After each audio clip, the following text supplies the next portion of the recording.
सरफरोशी की तमन्ना अब हमारे दिल में है। भारत की वायुसेना दुनिया की सबसे मजबूत वायुसेनाओं में शामिल है। ऐसे में 1971 की लड़ाई में पाकिस्तान ने वायुसेना को ही अपना निशाना बनाया। उनका प्लान था कि क्यों ना भारत के अलग अलग जगहों के एयर बेसिस को ही नस्तनाबूद कर दिया जाए। ऐसे में भुज का जो एयरबेस था उस पर सबसे पहले हमला किया गया। 14 दिनों तक बमबारी की गई और उसका जो एयरबेस था, रनवे था, उसे बुरी तरह से खराब कर दिया गया।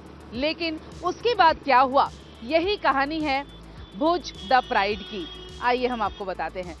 ये जंग हमने जीती थी और श्रेय जाता है उस वक्त भुज एयरबेस के इंचार्ज विंग कमांडर विजय कार्निक और उनकी टीम को, जिन्होंने वहां के जो लोकल मदद से सुंदरबेन जेठा के अगुवाई में 300 महिलाओं के मदद से रातों रात एयरबेस को तैयार किया और सैनिकों की मदद के लिए युद्ध सामग्री भिजवाई। और ये जंग जो है वो हमने उस वक्त जीती थी। अजय देवगन हमेशा की तरह एक बैंकेबल एक्टर, वर्दी जैसे उन्हें सूट करती है।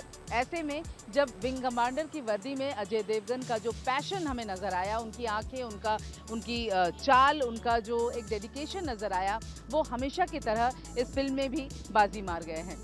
सोशल वर्कर सुंदरबेन जेठा के किरदार में सोनाक्षी सिन्हा ने सशक्त भूमिका निभाई है। हालांकि ये किरदार बहुत बड़ा नहीं है, इंटरवल के बाद उनकी जो एंट्री है फिल्म में होती है, लेकिन वो बहुत ही अहम भूमिका है जो सोनाक्षी ने अपने प्रेजेंस से उसे बहुत ही दमदार बनाया है।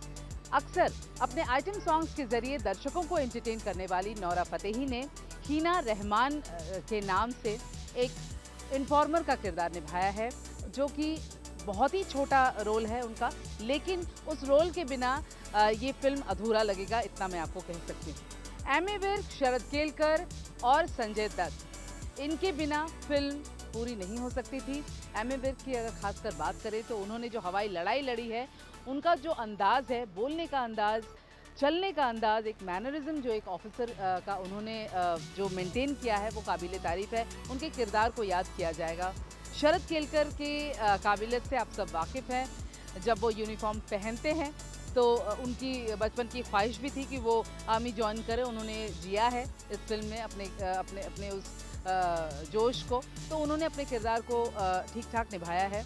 संजय दत्त जो पगी का किरदार निभाते हैं, जो एक इन्फॉर्मर है, आर्मी को, एयरफोर्स को वो हमेशा जो एक अपना बैक सपोर्ट देते हैं, पगी का जो काम था वो उन्होंने बखूबी निभाया है। जितना किरदार था उन्होंने ठीक ठाक किया है। भुज के निर्देशक हैं अभिषेक दुधैया, जिनकी ये पहली हिंदी फीचर फिल्म है। इस फिल्म के साथ अभिषेक का एक पर्सनल कनेक्ट भी है। दरअसल फिल्म के अंदर जो 300 औरतें, सुंदरबेन जेठा के साथ जो 300 औरतों ने रनवे बनाने में मदद की थी, उनमें से एक थी लक्ष्मी परमार, जो कि अभिषेक दुधैया की दादी हैं। तो उन्होंने अपनी दादी से ये कहानियाँ सुनी थी और उनका उद्देश्य था कि जब भी वो कोई फिल्म बनाए, वो ये कहानी कहना चाहते थे और उन्होंने बखूबी इस कहानी को पर्दे पर उतारा है। तो जल्द ही हॉटस्टार OTT प्लेटफॉर्म पर जाइए और देखिए हमारे इन वीर हीरोज़ की कहानी, जो कहीं ना कहीं दबकर रह गई। सिनेमा जो ज़रिया है, उसके ज़रिए हम इन कहानियों को देख सकते हैं, इंस्पायर हो सकते हैं, रीविजिट कर सकते हैं और देश के लिए जज्बा जो है वो हमेशा बना रहे, इसकी कोशिश कर सकते हैं।